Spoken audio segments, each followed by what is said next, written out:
이 시간 우리에게 주시는 하나님의 말씀은 요한복음 5장 19절에서 29절까지 말씀입니다. 요한복음 5장 19절에서 29절까지 말씀입니다. 신약성경 150페이지에 있습니다. 요한복음 5장 19절에서 29절까지 말씀 제가 봉독해 올리겠습니다. 그러므로 예수께서 저희에게 이르시되 내가 진실로 진실로 너희에게 이르노니 아들이 아버지의 하시는 일을 보지 않고는 아무것도 스스로 할 수 없나니 아버지께서 행하시는 그것을 아들도 그와 같이 행하느니라. 아버지께서 아들을 사랑하사 자기의 행하시는 것을 다 아들에게 보이시고 또 그보다 더 큰 일을 보이사 너희로 기이히 여기게 하시니라. 아버지께서 죽은 자들을 일으켜 살리심같이 아들도 자기의 원하는 자들을 살리느니라. 아버지께서 아무도 심판하지 아니하시고 심판을 다 아들에게 맡기셨으니 이는 모든 사람으로 아버지를 공경하는 것 같이 아들을 공경하게 하려 하심이라. 아들을 공경치 아니하는 자는 그를 보내신 아버지를 공경치 아니하느니라. 내가 진실로 진실로 너에게 이르노니 내 말을 듣고 또 나 보내신 이를 믿는 자는 영생을 얻었고 심판에 이르지 아니하리니 사망에서 생명으로 옮겼느니라. 진실로 진실로 너에게 이르노니 죽은 자들이 하나님의 아들의 음성을 들을 때가 오나니 곧 이때라. 듣는 자는 살아나리라. 아버지께서 자기 속에 생명이 있음같이 아들에게도 생명을 주어 그 속에 있게 하셨고 또 인자됨을 인하여 심판하는 권세를 주셨느니라. 이를 기이히 여기지 말라. 무덤 속에 있는 자가 다 그의 음성을 들을 때가 오나니 선한 일을 행한 자는 생명의 부활로 악한 일을 행한 자는 심판의 부활로 나오리라. 아멘. 할렐루야. 오늘도 하나님을 예배하는 모든 심령들 위해 하나님 예배하신 크신 은혜와 축복이 넘쳐나기를 주님의 이름으로 축원드립니다. 코로나의 상황 속에서 미리 녹화를 하게 되었습니다. 저희 아들이 코로나에 확진되어져서 혹시 몰라서 이렇게 영상으로 예배를 드리는 점 양해해 주시고, 영상으로 예배를 드림 속에서도 여러분들에게 크신 하나님의 특별한 은총과 은혜가 넘쳐나기를 간절히 소망하고 기도합니다. 사람 몸 안에 들어오는 바이러스는 사람의 면역 항체와 싸우게 되는데, 호주 멜버른대의 모독 아독 연구소에 따르면 코로나 바이러스를 대항할 수 있는 것에는 어른보다 어린이가 훨씬 강하다라는 연구 결과를 발표하였습니다. 호주 연구팀에 따르면 어린아이들은 강한 선천적 면역력을 갖고 있기 때문에 굳이 후천적 면역력, 2차 면역 체계를 사용하지 않더라도 바이러스를 물리칠 수 있다고 합니다. 굳이 항체까지를 생성해내려고 몸에 에너지를 쓰지 않아도 이 바이러스를 대결하여 이겨낼 수 있다는 것입니다. 우리가 해로운 미생물이 코로 들어오게 되었을 때 콧물이 자연적으로 나지 않습니까? 그래서 해로운 물질들이 이제 코 밖으로 나가도록 하는 것인데, 이게 선천성 면역 반응으로 볼 수 있습니다. 마찬가지로 어린아이들은 이 바이러스에 대항하는 강한 선천적 면역 체계만으로 작용해 별도의 항체를 만들어내지 않고서도 이겨낼 수 있다는 것입니다. 반면에 어른들은 항체를 생성해내기 위해서 2차 면역체계인 후천성 면역체제까지를 대부분 사용하여서 이 바이러스를 이겨낸다고 합니다. 그래서 어린이 같은 경우 열을 내고 콧물을 흘리며 경미한 증상으로 신속히 이 바이러스에 대처를 하는 반면에 항체가 만들어지지 않기 때문에 다시 감염될 위험이 있습니다. 또 어른 같은 경우에는 극심한 몸살과 두통, 기침과 콧물 등을 통하여서 힘겹게 항체를 만들어내게 되고, 항체가 형성되었기 때문에 다시 재감염되는 위험은 높지 않다라고 합니다. 어린아이 같은 경우 바이러스에 약해서 작은 감염에도 쉽게 열을 내는 것처럼, 그래서 감기 증상이 나타나는 것처럼 생각하지만 그것은 약해서가 아니라 더 강한 면역 체계를, 선천적 면역 체계를 사용하고 있기 때문이라는 겁니다. 그러니 우리가 어른이 더 건강하고 어리가 약하다라는 그 개념이 아니라 어린아이가 훨씬 더 강한 면역력을 가지고 있다는 것을 우리가 알 수 있는 대목입니다.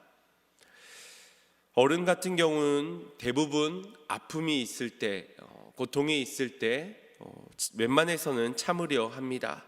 힘을 내는 약들로 이겨내려고 하고 몸의 반응들을 대부분 무시하려 합니다.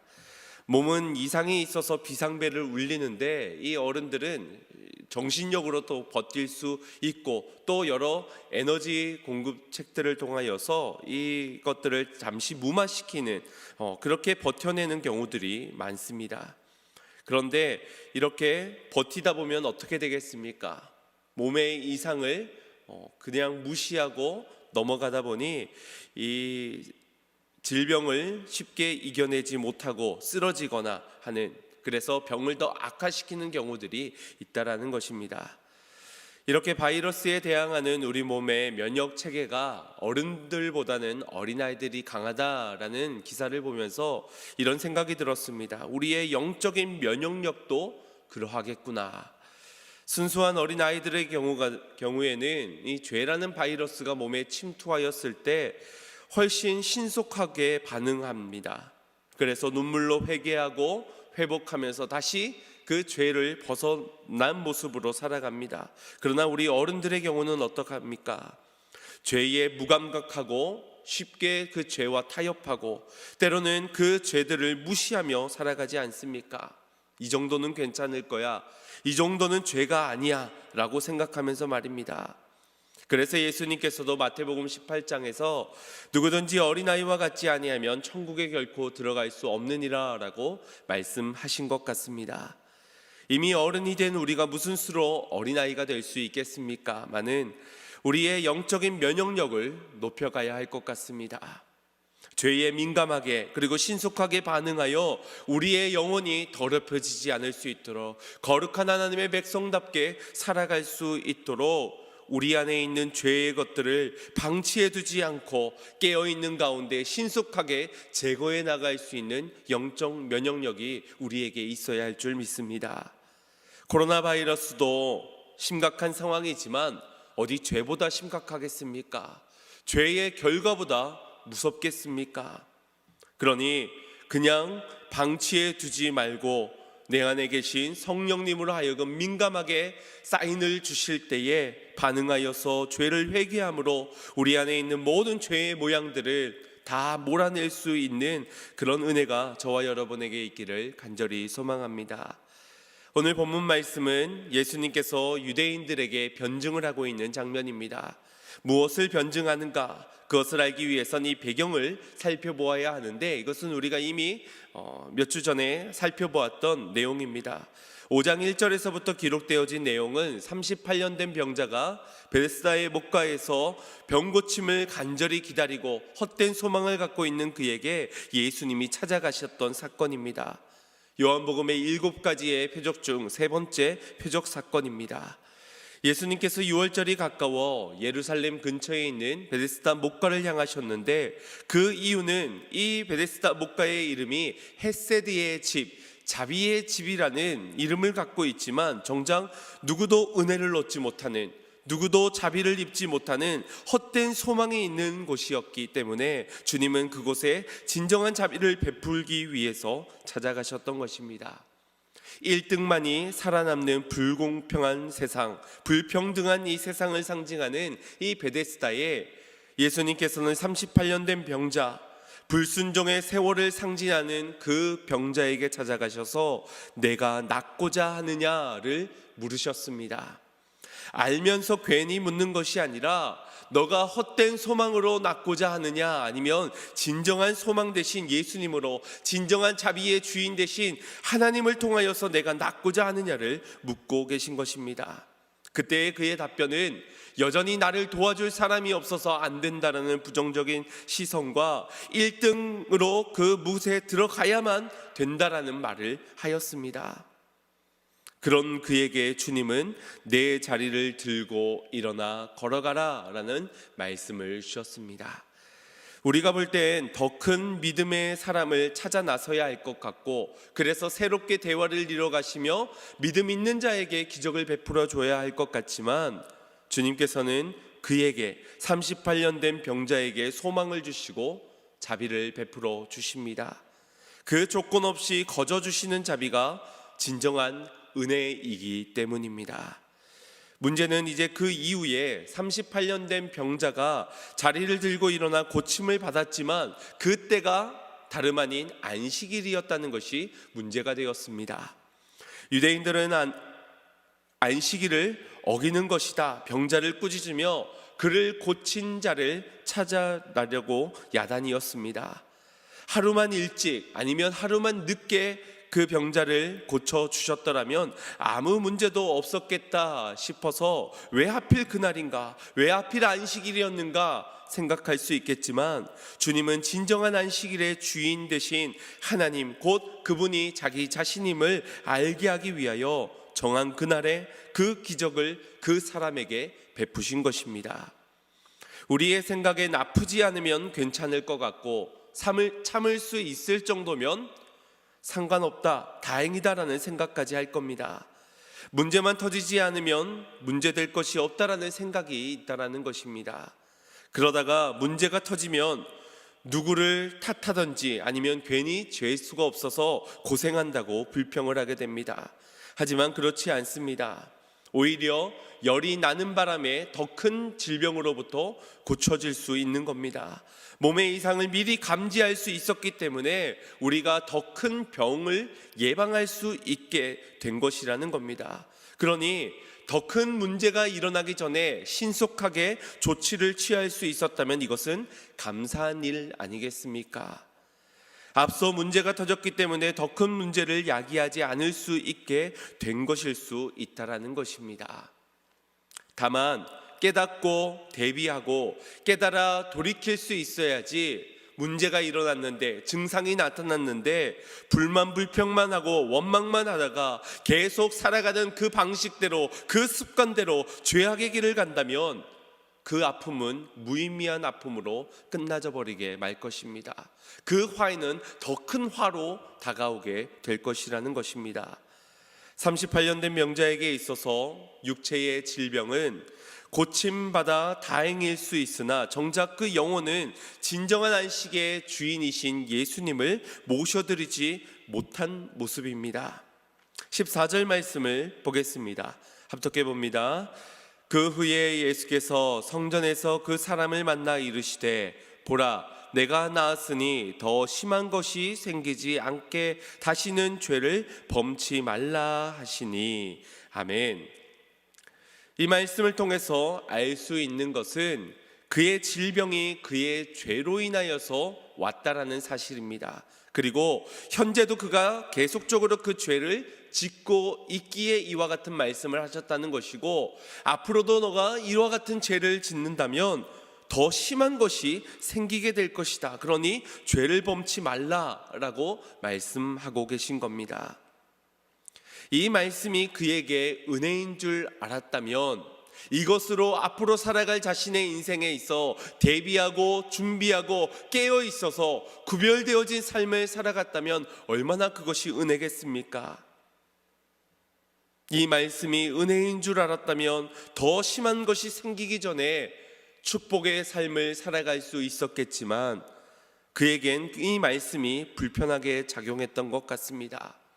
한마디로 주님의 말씀은 너 죄인이야, 그러나 보라, 내가 너를 낫게 하였으니, 내가 너의 죄를 씻겨 주었으니 더 이상 죄 짓지 말고 살아가라 하셨는데, 그가 듣기에는 너 죄인이야, 그 죄대로 살다가 너 더 크게 혼난다, 더 크게 큰일을 닥치게 된다 라는 말로 듣고선 그의 마음이 강팍해졌다라고 할 수 있습니다.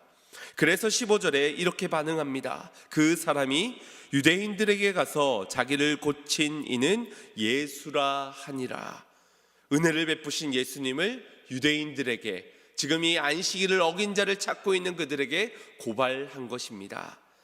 출애굽한 이스라엘 백성들이 38년 광야 생활을 하는 동안 불순종의 세월을 살면서 때마다 모세를 원망하고 때마다 하나님을 원망하였던 그 모습과 똑같은 모습입니다. 이에 유대인들이 예수님을 비난하고 핍박하게 되었고, 예수님께서는 그들에게 아버지께서 일하시니 나도 일하신다 라고 하나님과 자신을 같은 동분됨에 동일시하자 유대인들은 더 격분하며 예수님을 죽이자 한 것입니다. 진리 앞에 격분하는 이유는 단 한 가지입니다. 바로 그 안에 죄가 있기 때문입니다. 그 죄가 드러날까 봐 격분한 것이고, 그 안에 있는 죄가 빛을 미워하여 예수님을 죽이고자 한 것입니다.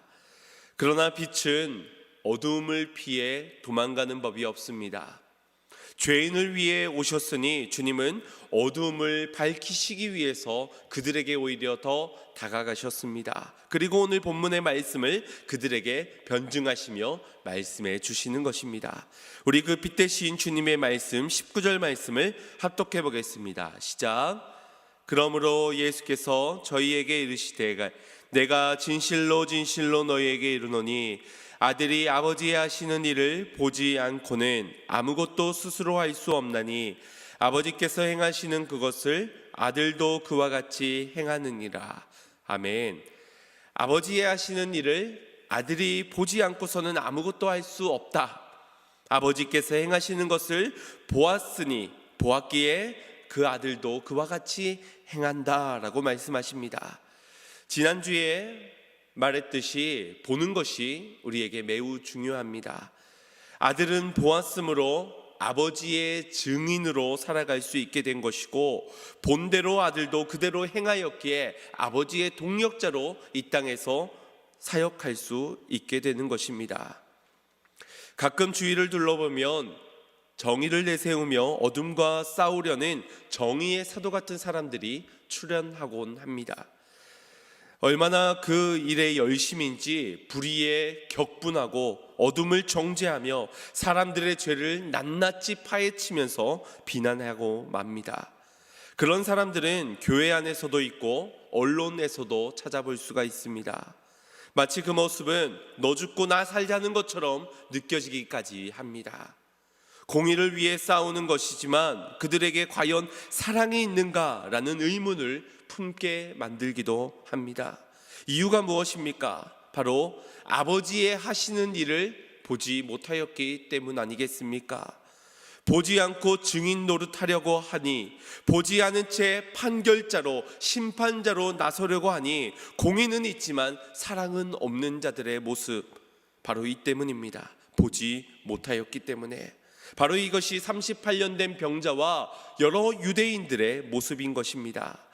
하나님의 은혜를 보지 않았으니 아무리 고침받지 못할 그 병을 고쳤다 하여도 율법을 어긴 것으로, 안식일을 범한 것으로 정죄하고 혹여나 자신들의 죄가 드러나지는 않을까 그 빛을 몰아내고자, 쫓아내고자, 죽이고자 한 것입니다. 주님의 사역은 언제나 나 죽고 너 살자였지, 단 한 번도 너 죽고 나 죽자거나 너 죽고 나 살자는 그런 사역의 방침이 아니셨습니다. 늘 일하시는 하나님이 하시는 일을 보았기 때문입니다. 그 하나님이 늘 창조하시고 새롭게 하시고 풍성케 하시고 또한 살리시고 회복하시어 세워가시는 일을 하셨기 때문에 이것을 보았고 이것을 행하셨기에 예수님도 이것을 본대로 행하는 그 사역을 감당하신 것입니다. 그래서 주님의 사역은 언제나 공의와 사랑이 넘쳐났습니다. 주님의 일을 함에 있어서 우리 역시도 먼저 보아야 합니다. 하나님의 은혜로 말미암아 지음받은 우리가 하나님의 은혜로 말미암아 이 자리에 서게 된 것, 그리고 지금도 주님께서 은혜를 베푸시며 하고 계시는 그 일들을 보아야 할 것입니다. 그 주님을 보고 그 주님처럼 행해야지, 사람의 일을 보고 여느 사람처럼 눈에는 눈, 이에는 이, 나만의 공의를 세우기 위해서 행하였다간 하나님의 일은 정작 감당할 수 없게 되는 것입니다. 목회를 함에 있어서도 마찬가지로 여겨집니다.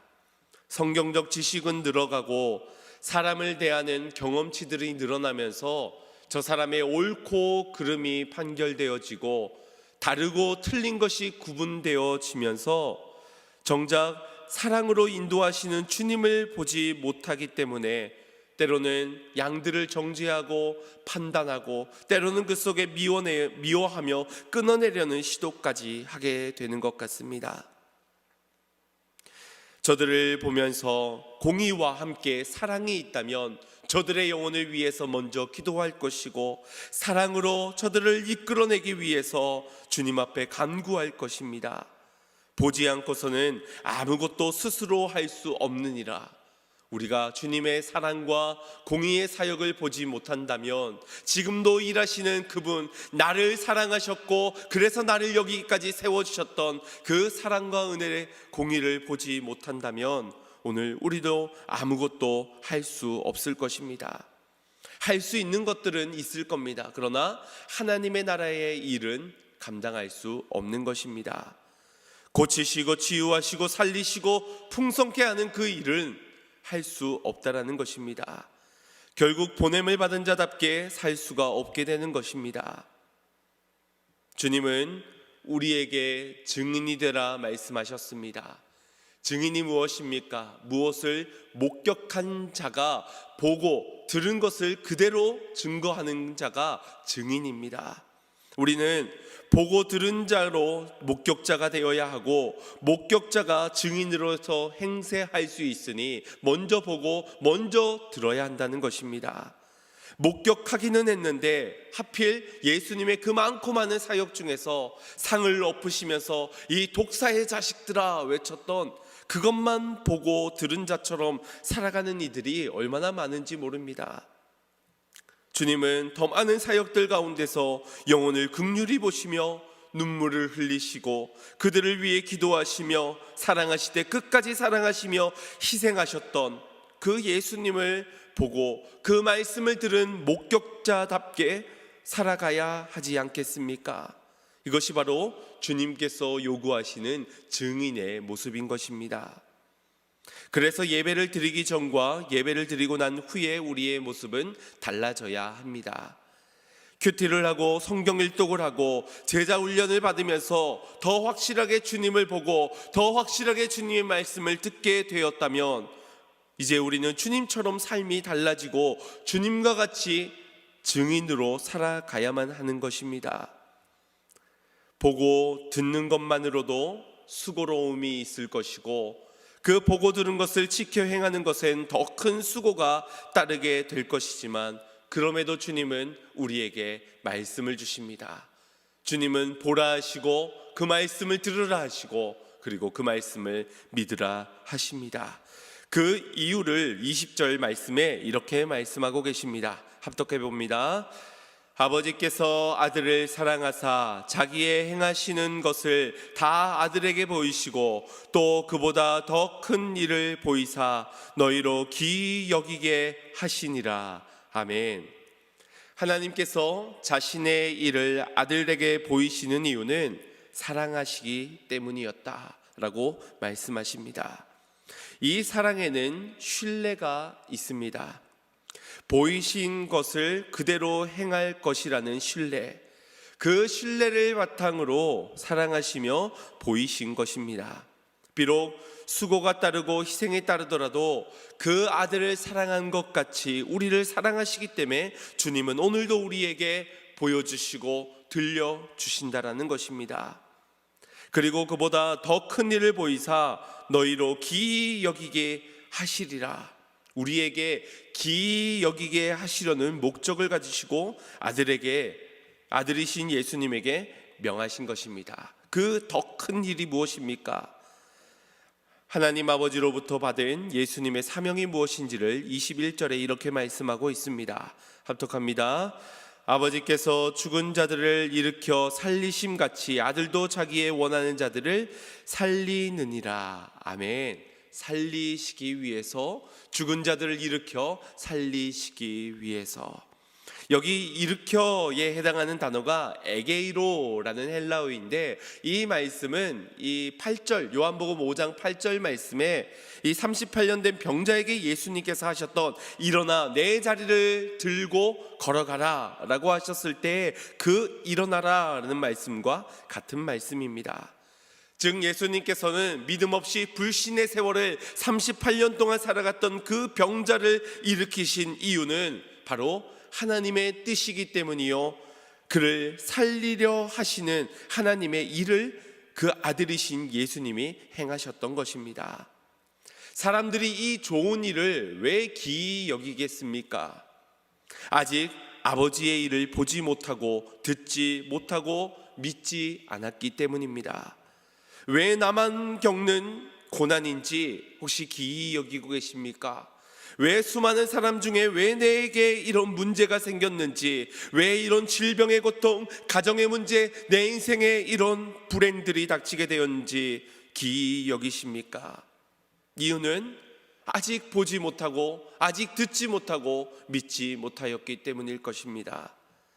하나님은 여러분을 사랑하십니다. 믿으십니까? 그 사랑 안에는 저와 여러분을 향한 신뢰가 있는 것입니다. 하나님의 일을 맡길 만큼의 신뢰, 그 일을 감당할 수 있을 것이라는 신뢰, 그래서 보이시기도 하셨고 그래서 듣게도 하셨으며 그래서 믿고 걸어가라 명하시기도 하신 것입니다. 믿을 만한 자를 주님께서 사랑하신 것일까요? 아니면 사랑하는 자를 믿으신 것일까요? 부모 자식 간의 관계를 생각해 보십시오.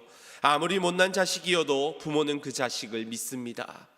거짓말하고 배반하고 분명 기대한 만큼의 결과를 얻지 못하는 그런 자녀일지라도 사랑하기 때문에 믿는 것입니다. 사랑하기 때문에 믿는다 말하면서 맡기는 것입니다. 마찬가지로 주님께서 우리를 사랑하시기로 작정하셨기 때문에 38년 된 그 병자도 믿으시면서 일으켜 살게 하셨고, 더 이상 죄를 짓지 말고 하나님의 나라를 위하여서 생명을 살리는 그 길을 걸어가라라고 말씀하신 것입니다. 우리를 향한 주님의 신뢰가 때론 기이한 일을 겪게 하기도 하고, 때로는 그 기이한 일로 하여금 우리에게 더 큰 일을 허락하시기도 하십니다.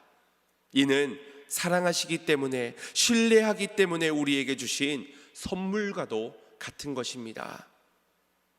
그 선물을 받고 어찌 우리가 불평하고 원망할 수 있단 말입니까? 주님은 그렇게 38년 된 병자를 일으켜 살게 하셨습니다. 그러나 그가 일어나 걸으면서도 보고 들은 바 예수님을 증거하거나 하나님의 뜻을 이루어가는 삶을 살아가지 못하였습니다. 생명을 살리는 일을 위해 일으켰건만 그 일에 순종하지 못하였다는 것입니다. 그것이 바로 죄입니다. 보고 들었지만 믿지 않는 죄. 그래서 예수님께서 이 38년 된 병자에게 더 심한 죄를 짓지 말라 말씀하신 겁니다. 보여주었고 들려주었지만, 일으켜 걸어가게 하셨지만 정작 하나님의 목적과는 다른 방향의 삶을 살아가는 그것이 바로 그의 죄였기 때문입니다. 그 죄를 지적하신 것이지요. 우리가 살아가다 보면 보고 들은 대로 살아가지 못할 때가 더러는 있을 겁니다. 내 목적대로 걸어갈 때가 있고, 그러다가 넘어져 못 일어날 것처럼 하나님을 원망할 때도 있습니다. 그러나 주님은 또한 그에게, 또한 우리에게 말씀하여 주실 것입니다. 왜입니까? 주님은 우리를 사랑하시고 우리를 끝까지 신뢰하시기 때문입니다. 주님의 나라를 위해 걸어갈 우리를 끝까지 사랑하시고 신뢰하시기 때문에 오늘도 주님은 우리에게 말씀하고 계신 것입니다. 이것을 믿고 돌이키면 영생을 얻지만 이것을 믿지 못하면 더 심한 것을 얻게 될 것이니라, 곧 심판을 당하게 되는 것입니다. 이것을 주님은 24절 말씀에 간곡히 우리에게 전하고 계십니다. 우리 24절 말씀 합독하겠습니다. 시작. 내가 진실로 진실로 너희에게 이르노니 내 말을 듣고 또 나 보내신 이를 믿는 자는 영생을 얻었고 심판에 이르지 아니하나니 사망에서 생명으로 옮겼느니라. 아멘. 예수님의 말씀을 듣고 또 나 보내신 이를 믿는 자는 영생을 얻었고 심판에 이르지 않는다. 듣고 믿는 자 영생을 얻었지만 듣지 않거나 듣고도 믿지 않는 자는 심판을 받게 되는 것입니다. 여기에서 영생을 얻었고 라고 말씀하는데 이것은 현재형 시제로 쓰여졌습니다. 지난주 니고데모에게 가르쳤던 주님의 말씀, 그 말씀처럼 영생은 나중에 죽어서 심판의 때에 그때 정해지는 것이 아니라 지금 듣고 믿는 자는 이 땅에서부터 영생을 얻은 자로 살아가게 되는 것입니다. 이미 구원을 얻은 자답게 말입니다. 그러나 믿지 못하는 자는 결국 벌써 심판을 받은 자답게 이 땅을 살아가게 되는 겁니다. 장차 심판에 이르지 아니하리라. 미래적 시제이지요. 최후의 심판을 받지 않게 된다라는 것입니다. 이만큼 보고 듣는 것은 매우 중요합니다. 주님의 음성은 단순히 글자나 소리로 끝나져 버리는 것이 아니라 영생을 얻게 하는 하나님의 선물로서 이를 보고 들었다면 믿어야 하는 것입니다. 그래야 그 믿음을 통하여서 영생을 얻은 자답게, 이미 구원을 얻은 자답게 하나님이 행하신 일을 나도 행하며 살아갈 수 있게 되는 것입니다. 25절 말씀 함께 합독하겠습니다. 시작. 진실로 진실로 너희에게 이르노니 죽은 자들이 하나님의 아들의 음성을 들을 때가 오나니 곧 이때라. 듣는 자는 살아나리라. 아멘. 다시 한 번 더 주님은 진실로 진실로 저들에게 말씀하십니다. 죽은 자들이, 빛을 미워하였고 어둠을 사랑하는 그들이 하나님의 아들의 음성을 들을 때가 온다라고 말씀합니다. 그때는 먼 훗날이 아니라 언제라고 말씀합니까? 이때라, 바로 지금이다 라고 말씀하고 계신 겁니다. 바로 지금 그를 살게 하여 하나님의 일을 감당케 하기 위해 다른 나중의 때가 아니라 바로 지금 그를 듣고 살게 하여 하나님의 일을 감당케 하시는 데 주님의 목적이 있으시기 때문입니다. 죽은 자로 그렇게 살게 그냥 두지 않으시고 생명의 주관자 되신 예수님의 음성을 바로 지금 듣고 영생을 얻은 자답게 살게 하시려고 주님은 지금도 우리에게 진실로 진실로 말씀하시면서 이 말씀을 듣고 믿으라 명하십니다. 들어야 변화되기 때문에 자신을 죽이려고 죽은 자들이 달려들 때조차 그들을 향해 주님은 진실로 진실로 내 음성을 들으라 하셨습니다. 듣고 살라 하신 것입니다. 그런 이들에게 전하는 것도 분명 어려운 일이지만 듣는 것도 쉬운 일은 아닌 것 같습니다. 괴로울 수 있을 겁니다. 왜? 그 빛 가운데 내 죄가 드러나게 될까 염려되기 때문입니다. 죄의 모양을 깨워야 하니까, 깨워져야 하니까, 회개해야 하니까 분명히 이것은 고통스러운 순간일 수 있습니다. 그러나 주님은 우리의 죄를 알고 계십니다. 드러나게 될까 염려할 필요가 없는 것은 이미 주님은 우리의 죄를 낱낱이 다 알고 계신다는 것입니다. 그래서 우리가 그 죄로 인하여 죽어 마땅하지만 죽었지만 살 수 있도록 말씀의 빛 가운데 우리에게 오시어서 진실로 진실로 보여주시고 들려주시고 믿으라 그리하면 살리라 말씀해 주시는 것입니다. 이것이 은혜 아니겠습니까? 듣기 좋은 말, 편한 말, 내 뜻에 동조해 주는 말이 날 살게 하는 은혜가 아니라 듣기 거북할 수 있고 불편할 수 있고 내 뜻과 상반될 수 있더라도 나를 살게 하는 하나님의 검과 같은 말씀이 은혜임을 믿으시길 바랍니다. 요한계시록 3장 17절에서 19절 말씀을 합독하겠습니다. 시작. 내가 말하기를 나는 부자라 부요하여 부족한 것이 없다 하나 내 곤고한 것과 가련한 것과 가난한 것과 눈먼 것과 벌거벗은 것을 알지 못하도다. 내가 너를 권하노니 내게서 불로 연단한 금을 사서 부유하게 하고 흰옷을 사서 입어 벌거벗은 수치를 보이지 않게 하고 안약을 사서 눈에 발라 보게 하라. 무릇 내가 사랑하는 자를 책망하여 징계하노니 그러므로 내가 열심을 내라 회개하라. 아멘. 스스로 부자라 부족한 것이 없다 하지만 그 본체는 어떠했습니까? 공고하고 가련하고 가난하고 눈먼 벌거벗은 자들이었습니다. 그런 그들을 향해서 무엇이 은혜란 말입니까? 내 실체를 깨닫는 것이 은혜이지요. 깨닫고 변화되는 것이 은혜이지 않겠습니까? 그래서 주님은 불로 연단한 금과 또 흰옷을 사서 입고 안약을 사서 눈에 발라 보게 하라 라고 말씀을 주십니다. 이 말씀이 곧 은혜인 것이지요.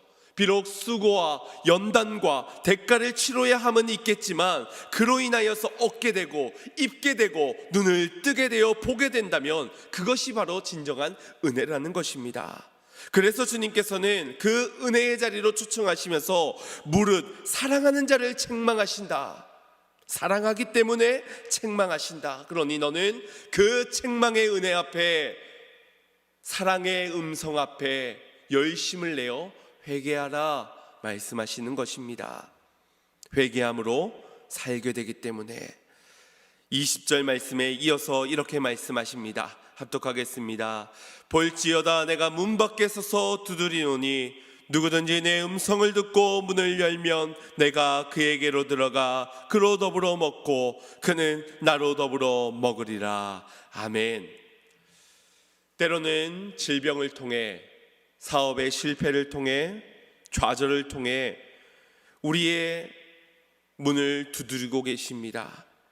그 가운데 은혜는 주님의 음성을 듣고 우리의 문을 여는 것입니다. 주님의 음성을 듣고 살기 위하여 문을 여는 자가 바로 진정 은혜를 입은 자인 것입니다. 그러한 자는 영원히 목마르지 아니하고 살게 되는 은혜를 경험하게 될 줄 믿습니다. 마지막으로 29절 말씀 합독하겠습니다. 시작. 선한 일을 행한 자는 생명의 부활로, 악한 일을 행한 자는 심판의 부활로 나오리라. 아멘. 선한 일을 하면 생명을 얻고 악한 일을 하면 심판을 받는다는 행위로서 구원을 얻게 된다라는 것을 말씀하시는 것이 아닙니다. 하나님의 말씀을 듣고 믿는 자는 아버지가 하시는 그 선한 일을 자녀된 아들도 하게 될 것이고 그가 생명의 부활을 얻게 될 것이라는 겁니다. 그러나 듣지 않고 보지 않고 믿지 못한 자는 아버지의 행하는 일을 하지 않는 악한 일을 행하게 되므로 심판의 부활을 얻게 될 것이라는 것입니다. 사랑하는 성도 여러분, 보지 않고 일할 수 없고 듣지 않은 채 살 수는 없습니다. 보고 듣고 믿으시길 바랍니다.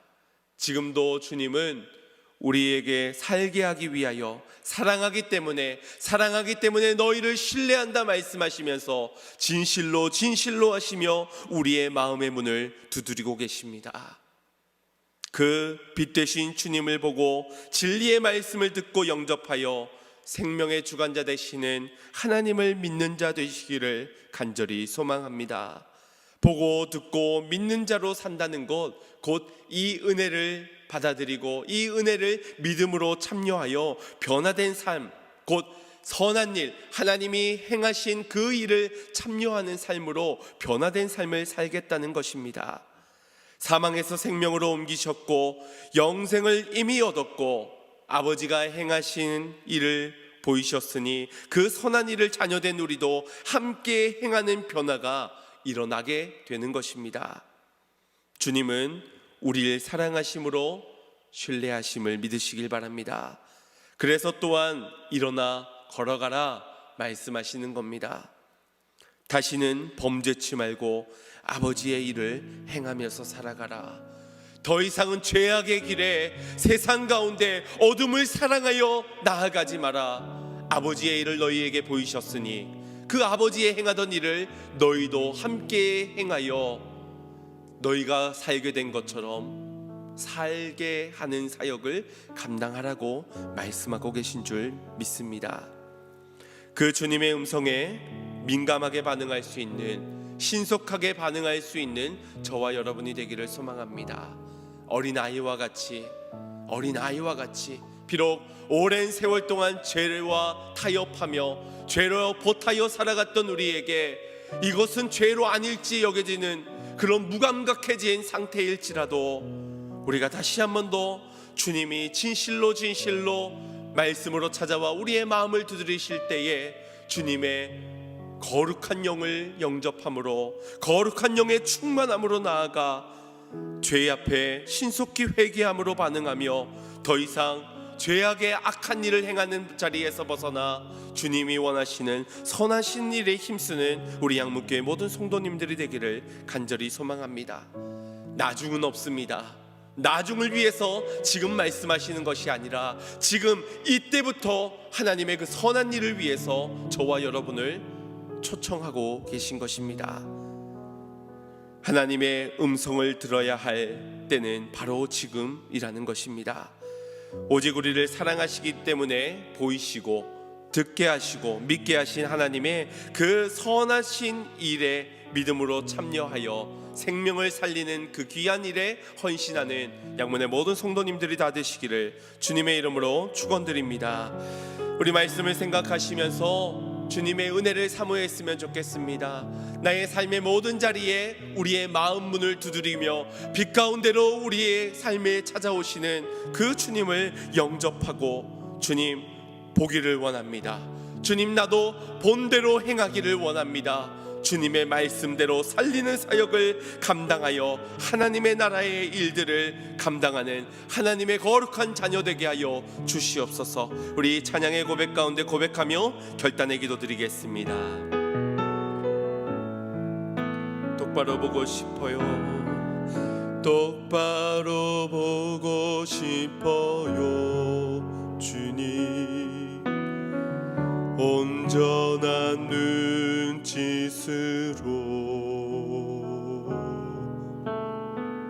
똑바로 보고 싶어요. 주님 곁눈질하기 싫어요. 하지만 내 모습은 온전치 않아. 세상이 보는 눈은 마치 날 죄인처럼 멀리하며 외면을 안 해요. 주님 이 낮은 자를 통하여 어디에 쓰시려고 이렇게 초라한 모습으로 만들어 놓으셨나요? 당신께 드릴 것은 사모하는 이 마음뿐. 이 생명도 달라시면 십자가에 놓겠으니 허물뿐인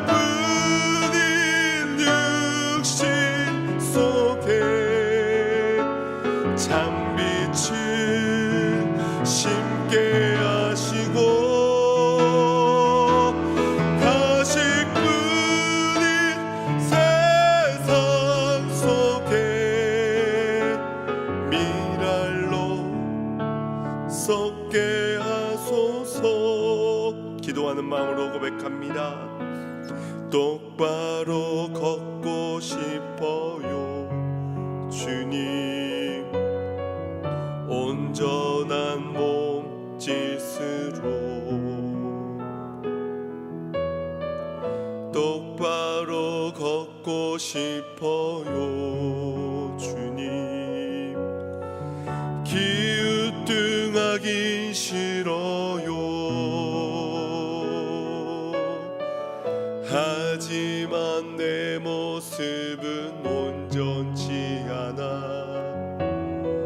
세상이 보는 눈은 마치 날 죄인처럼 멀리하며 외면을 하네요. 주님, 이 낮은 자를 통하여 어디에 쓰시려고 이렇게 초라한 모습으로 만들어 놓으셨나요? 당신께 드릴 것은 사모하는 이 마음뿐. 이 생명도 달라시면 십자가에 놓겠으니 허물 뿐인 육신 속에 참빛을 심게 하시고 가식뿐인 세상 속에 미랄로 썩게 하소서. 같이 합심해서 기도했으면 좋겠습니다. 38년 된 병자와 같이 살아가던 우리의 인생 아니었습니까? 하나님의 은혜로 찾아와 말씀을 들었지만, 보여주셨지만, 은혜를 경험케 하셨지만 그 은혜를 망각하고 다시 우리의 뜻대로, 우리의 계획대로, 우리의 공의를 앞세우며 그렇게 내 뜻을 관철시키기 위해 살아갔던 우리의 불순종의 세월들 아니었습니까? 그런 우리의 인생을 향하여서 주님은 다시금 말씀하십니다. 진실로 진실로 너희에게 이르노니 주님의 말씀을 듣고 믿는 자 되어 영생을 얻으라 말씀하십니다. 오늘 우리의 삶의 여러 모양의 우리의 마음의 문을 두드리고 계신 그 주님의 두드림의 사랑을 신뢰하며 오늘 나를 신뢰하기 때문에, 사랑하기 때문에 신뢰한다 말씀하시며 하나님 나라의 일을 맡기시는 주님의 음성을 듣고 우리 회개함으로 반응하길 원합니다. 또한 아버지 하나님의 일을 그 아들로서 감당하는 삶을 살아가기를 원합니다. 주님, 나도 보고 똑바로 걷고 싶습니다. 주님, 나도 보고 주님의 나라의 일을 향해서 믿음으로 걷고 싶습니다. 주여, 말씀을 듣고 변화되는 인생들, 믿고 변화되는 삶을 살아가는 인생 되게 하여 주시옵소서. 우리 주의 한번 무릎 꿇고 합시와 여기도 합시다. 주여, 아버지 하나님, 불순종의 세월을 살아갔던 인생을 주여 용서하여 주시옵소서. 죄에 민감하게 반응하지 못하고 신속하게 반응하지 못한 채 죄에 얼룩져진 나의 인생은 빛을 미워하고 어둠을 더 사랑하였던 인생이었습니다. 그래 하여서 빛에 더 나아가 나의 죄가 드러나지 않을까, 들춰내지는 않을까, 그렇게 노심초사하며 살아갔던 우리의 인생의 모습을 돌아보게 됩니다.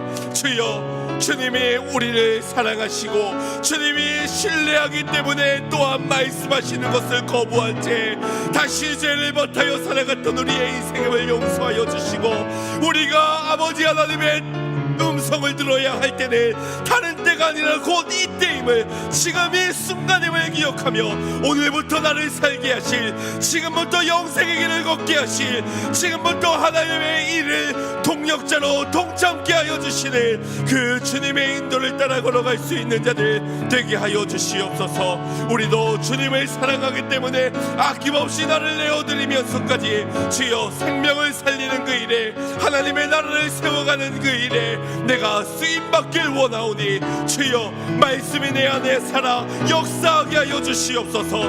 말씀이 살아 회개가 일어나게 하여 주시고, 말씀에 살아 주님의 생명을 살리는 그 사역에 믿음으로 동참하는 자들이 되게 하여 주시옵소서.